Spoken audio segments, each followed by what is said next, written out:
ఫుల్లుగా ఉన్నాయి సాకులు. ఇది సాక్షికి సంబంధించి దిశ పేపర్. సీఎం చంద్రబాబు గ్రేటు, దావోస్లో మాట్లాడినప్పుడు ఆయన బ్రాడ్ మెంటాలిటీ అర్థమైందట. ఎవరికి? తెలంగాణ మంత్రి శ్రీధర్ బాబు గారికి ఇన్ని రోజులు అర్థం కాదు, ఇప్పుడు అర్థమైందట. సెకండ్ ఇచ్చి దగ్గర తీసుకోండి ఎమ్మటే బ్రాడ్ మెంటాలిటీ అర్థమైంది శ్రీధర్ బాబు గారికి. సీఎం చంద్రబాబు గ్రేట్ అని చెప్పిండు. దేనికి?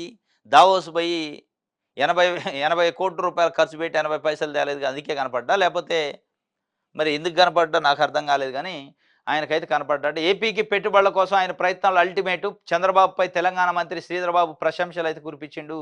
-8 డిగ్రీల చలిని యువకులు సైతం తట్టుకోలేకపోయారు. చంద్రబాబు మాత్రం కనీసం స్వెటర్ కూడా వేసుకోకుండా సాధారణ దుస్తుల్లో ఉండడం ఆశ్చర్యం కలిగించింది. ఇది వాస్తవమే, కరెక్టే. కానీ దాంతో ప్రజలకు ఏం రాదు కదా.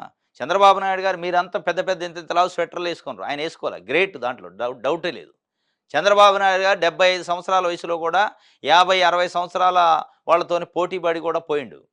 ఎక్కడా కూడా చిన్న స్వెటర్ కూడా వేసుకోలే, ఖద్దరు బట్టలతోనే పోయిండు. ఎందుకంటే ఆయన యోగాసనాలు చేస్తారు కాబట్టి గట్టిగా ఉంటుంది బాడీ.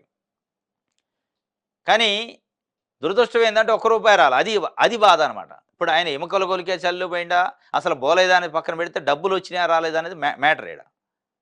అది కదా అల్టిమేట్గా రిజల్ట్ ఏంది, అవుట్పుట్ ఏంది, ఎన్ని తెచ్చిండు పెట్టుబడులు అనేది. స్వెటర్ వేసుకుండా వేసుకోలేదా, షర్టు మీద పోయిందా, చలి ఎంత ఉంది అనేది కాదు మ్యాటర్ ఆడ.